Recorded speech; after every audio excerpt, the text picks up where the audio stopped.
अच्छा भाई बताइएगा, आप क्या समझते हैं ये जो सारा माहौल इस वक्त बन रहा है, ये क्या वाकई में इसको एहतजाज से लिंक किया जाना दुरुस्त है? इसलिए सारी की सारी कोशिशें हो रही हैं, जिस तरह से शेर अफजल मरवत के ऊपर पॉइंट आउट किया जा रहा है, क्या वाकई में दुरुस्त किया जा रहा है? और मौजूदा क़यादत क्या रख पाएगी सबको इकट्ठा, बचा सकती है वो पार्टी को क्या नहीं? देखें, बहुत शुक्रिया। एक तो ये कि मेरी इतलात के मुताबिक इस वक्त जो पार्लिमानी पार्टी है नेशनल असम्बली के अंदर पीटीआई की, उसके 50 के करीब लोग जो हैं वो एस्टेब्लिशमेंट के साथ राब्ते में हैं। और पीटीआई के अंदर जब 26वीं आईनी तरमीम थी उस वक्त भी जो वोट डलवाए गए हैं उससे बहुत ज्यादा तादाद में लोग जो थे वो वोट डालने के लिए तैयार थे। और मुझे अगर ईद के बाद जब पीटीआई एक अटेम्प्ट कर रही है एक अपोजिशन को साथ मिला के प्रोटेस्ट करने की, जिसको वाकई संजीदगी से लिया जा रहा है, तो उस सूरत में फॉरवर्ड ब्लॉक अगर बनवा दिया जाता है पीटीआई में, तो मुझे कोई ताज्जुब नहीं होगा कि सूबाई असम्बली में भी और यहाँ पे केपी की सूबाई असम्बली में भी और मरकज में भी अगर कोई फॉरवर्ड ब्लॉक बन जाता है तो उसमें मुझे तो कोई ताज्जुब नहीं होगा। लेकिन अहम सवाल ये है कि क्या इस फॉरवर्ड ब्लॉक का कोई अपोजिशन की तहरीक के ऊपर भी असर पड़ेगा? अगर तो सियासतदान जो फॉरवर्ड ब्लॉक के अंदर जाने की जिन लोगों की तवक्को है, अगर तो पहले वो एहतजाजों में कोई बड़ी तादाद में लोग लेके आते थे तो फिर वो आइंदा नहीं लाएंगे, तो फिर तो हमें समझ आती है कि कोई फर्क पड़ेगा। मामला ये है कि आज तक प्रोटेस्ट में गो के अगर बाय एंड लार्ज बात करें तो जितने लोगों ने वोट किया था फरवरी 2008 में, उतनी बड़ी तादाद में अवाम को सड़कों पे तो पीटीआई नहीं ला सकी। लेकिन जितने भी लोग निकले थे वो सिर्फ और सिर्फ इमरान खान की कॉल पे निकले थे। पीटीआई का जो मामला है उसमें मामला यही है कि वहां पे एक बंदे की जो फॉलोइंग है वो है, और वो उस बंदे का नाम है इमरान खान। तो मामला ये है कि इमरान खान के चाहने वाले अगर निकलेंगे तो वो किसी शेर अफजल मरवत को या किसी परवेज खटक को या किसी जो है वो दूसरे लीडर को नहीं देखते, वो इमरान खान की बात मानते हैं। लेकिन अब 2-3 बड़े अहम सवाल हैं अपोजिशन की एहतजाजी तहरीक के हवाले से। सबसे पहले तो ये कि हमने ये देखा कि 9 मई के बाद जो पीटीआई का पंजाब का वर्कर था वो किसी दूसरी प्रोटेस्ट की कॉल में उसके बाद नहीं निकला। जो 9 मई के बाद एक क्रैकडाउन हुआ उसमें पंजाब के वर्कर ने उसका ये उस पर एडवर्स इफेक्ट हुआ, और वो उसके बाद हमें किसी प्रोटेस्ट में किसी रोले में हमें नजर नहीं आया। अलबत्ता केपी का वर्कर आता था और किसी हद तक इस्लामाबाद भी उसमें से काफी सारे आ जाया करते थे। लेकिन जो कुछ 24 नवंबर 2024 को हुआ है उसके बाद क्या वर्कर किसी एहतजाज की काल में केपी से भी निकलेगा, ये भी एक सवाल है। हो सकता है उससे ज्यादा निकला है, हो सकता है कि उसका वो भी उससे मुतासिर हुआ उस लास्ट प्रोटेस्ट से और वो शायद ना निकले, ये भी एक सवाल है और इसका जवाब उस दिन मिलेगा जब ये कोई कॉल दी जाएगी। अब जहां तक बात है अपोजिशन के इत्तेहाद की और जिसको सीरियस लिया जा रहा है और वाकई एक स्ट्रेटजी में तब्दीली लाई पीटीआई ने पहली दफा कि बाकी अपोजिशन को, इवन अपने सियासी मुखालफीन को, मौलाना के साथ उन सबको लेके चलने की बात अब वो कर रहे हैं और एक बड़े फ्रेम के अंदर चीजों को लेके आ रहे हैं। तो यकीनन इसका बड़ा एक इम्पैक्ट होना था। लेकिन अब यहाँ पे कुछ अहम सवाल ये हैं कि मौलाना इसमें सबसे ज्यादा मैटर करते हैं क्योंकि उनकी एक बड़ी फॉलोइंग भी है और रिलीजियस फॉलोइंग भी उनकी एक बड़ी है, जिसने अपने लीडर की कॉल पे निकलना ही निकलना होता है और वो रेजिस्ट भी करती है वो फॉलोइंग। अब सवाल ये है कि क्या मौलाना फजलुर रहमान जो है वो एस्टेब्लिशमेंट के साथ टकराने की पॉलिसी को प्रेफर करेंगे, वो भी पीटीआई के साथ मिलके? तो ये सारे वो सवाल हैं जिनका जवाब जो है शायद वो जब तहरीक की कॉल दी जाएगी तो हमें तभी मिलेगा। लेकिन पीटीआई के बहुत सारे लोग राब्ते में हैं एस्टेब्लिशमेंट के साथ। अच्छा जी जी, जुमला पीटीआई के बहुत सारे लोग एस्टेब्लिशमेंट के साथ राब्ते में हैं और तवक्को यही है कि अगर अपोजिशन का कोई बड़ा इत्तेहाद बनेगा तो पीटीआई में से फॉरवर्ड ब्लॉक जो है वो निकाला जाएगा। अच्छा, ये आपका अहम सवाल है कि क्या ये जो लीडरान हैं, जो भट्टी साहब ने भी कहा कि बड़े बड़े नाम टूटने की तवक्को है, क्या इनका कोई तहरीक के ऊपर असर पड़ सकता है? ये भी जानते हैं साहब, आपकी क्या राय है? देखिए, फॉरवर्ड ब्लॉक का तजुर्बात अगर आप देखें तजुर्बे तो वो पायदार नहीं रहते कभी भी। मादी में भी फॉरवर्ड ब्लॉक्स बहुत बनते रहे हैं। वोट ऑफ नो कॉन्फिडेंस के वक्त ख़ास तौर पे चाहे वो 89 हो या उसके बाद अभी जो फॉरवर्ड वो हुआ जिस तरीके से वोट ऑफ नो कॉन्फिडेंस से इमरान खान साहब के ख़िलाफ़ कामयाब हुई, वक्ती तौर पे तो आपको शायद फ़ायदा हो सकता है, वक्ती तौर पे तहरीक इंसाफ कमज़ोर हो सकती है पार्लियामेंट के अंदर उसमें, लेकिन क्या ये पायदार होगा? क्या इससे कोई आप बड़ी तब्दीली ले आएंगे? क्या इससे आप खैबर पख्तूनख्वा में कोई बड़ी तब्दीली ले आएंगे? और वो जो इंडिविजुअल्स हैं आप देख लें, उन इंडिविजुअल्स का हाल देख लें जो छोड़ के गए उसमें, और यही चीज़ आप PMLN में देख लें। PMLN को जब तोड़ा गया था और PMLQ बनाई गई थी, तो फिर PMLQ का क्या हशर हुआ उसमें? PMLQ कहाँ जाके खड़ी हुई उसके बाद?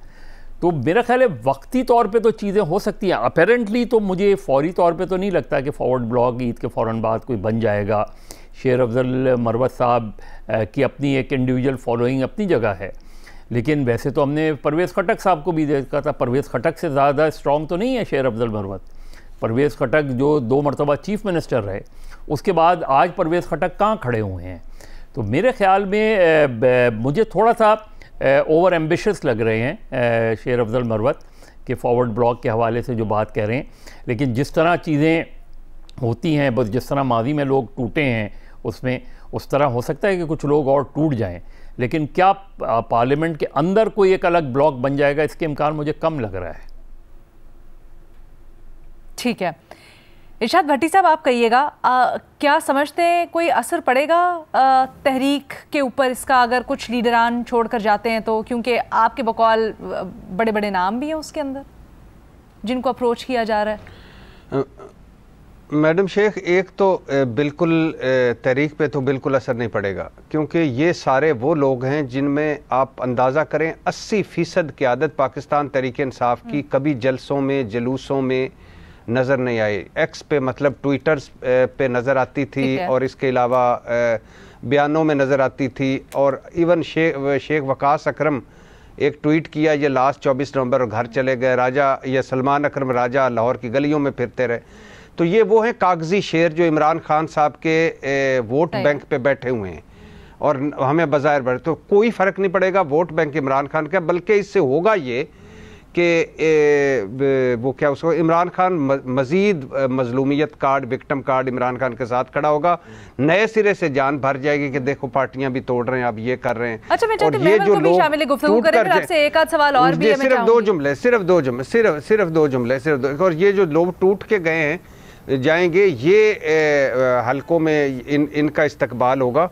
और लेकिन मज़हर साहब की बात ये ठीक है कि फॉरवर्ड ब्लॉक का कोई लॉन्ग टर्म नहीं होता, लेकिन मज़हर साहब ये भी बात याद रखिए कि जब जब फॉरवर्ड ब्लॉक बना है शॉर्ट टर्म फ़ायदा हासिल कर लिया गया, जैसे पैट्रियाट बना, क्यू बना, मानिका ग्रुप बना, तो ये जो शॉर्ट टर्म फ़ायदा है वो शायद ही हासिल कर शॉर्ट टर्म ही सही, ये सब फ़ायदा क्या हो सकता है? अगर ये आप लोगों की राय है कि तहरीक के ऊपर भी कोई असर नहीं पड़ेगा, तो फिर क्या फ़ायदा? महमद देखिए लीना, पहली चीज़ तो ये है कि एक तो मैं ये कहती चलूँ कि ये भी बात हो रही है कि क्या PTI वाकई ईद के बाद कोई एहतजाज करेगी या बैक ट्रैक कर रही है उस चीज़ से। अच्छा। दूसरी चीज़ ये, अभी आसिफ ने एक बड़ी इंटरेस्टिंग जो बात की कि क्या मौलाना फजलुर रहमान जो हैं वो एक इस्टेब्लिशमेंट के साथ कोई इस तरह का टाकरा करते हैं, कन्फ्रंटेशन करते हैं, वो भी PTI के लिए। असल चीज़ इसमें ये नहीं है कि इस्टेब्लिशमेंट के साथ जो है कन्फ्रंटेशन, बात यह कि जो एक अपोजिशन अलायंस के अंदर भी जो बातें हुई हैं वो यही हुई हैं कि क्या PTI रिलायबल है कि नहीं।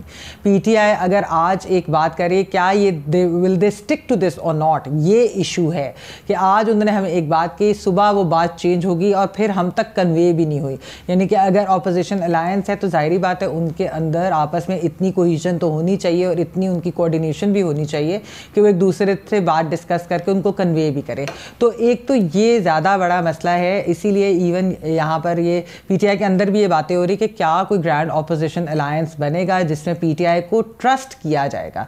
ये चीज़ जो है ये मेरे ख्याल में काफ़ी अहम है। और जहाँ तक आप फॉरवर्ड ब्लॉक की बात कर रही हैं लीना, यहाँ पर असल में तो फॉरवर्ड ब्लॉक बनते शॉर्ट टर्म गेन्स के लिए है ना, वो एक अंडरमाइन करने के लिए या एक पार्टी को वक्ती तौर पर उसको तंग करने के लिए, तोड़ने के लिए, इस तरह की चीज़ें होती हैं।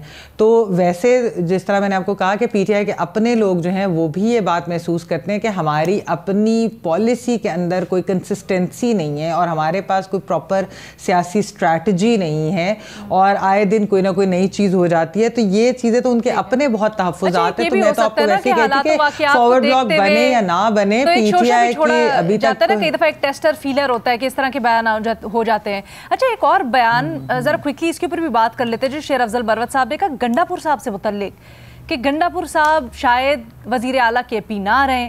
भट्टी साहब, ये क्या बात हो रही है?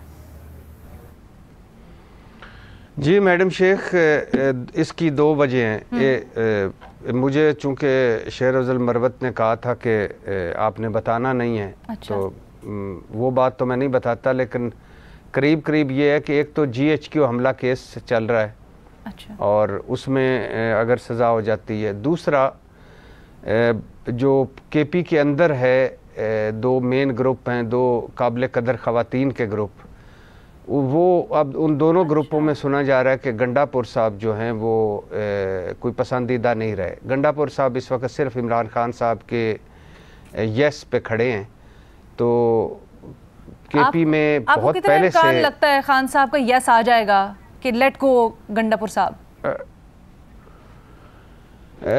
मैडम शेख, अभी कबल अज़ वक्त है। गंडापुर साहब 4-5 दिन से 6 दिन से बल्कि KP हाउस इस्लामाबाद में थे इमरान खान से मुलाकात के लिए, लेकिन उनकी मुलाकात नहीं हो पाई, जहाँ तक कोई आज का मुझे नहीं पता। तो अभी तक तो 50-50 है, लेकिन ये ज़रूर है, इस बात से मैं एग्री करता हूँ शेर अफजल मरवत की, कि अगर गंडापुर को इस वक्त इन हालात में हटाया गया तो KP में हो सकता है कि पाकिस्तान तहरीक इंसाफ मुश्किल में हो ज़्यादा और डिज़ास्टर हो जाए PTI के लिए।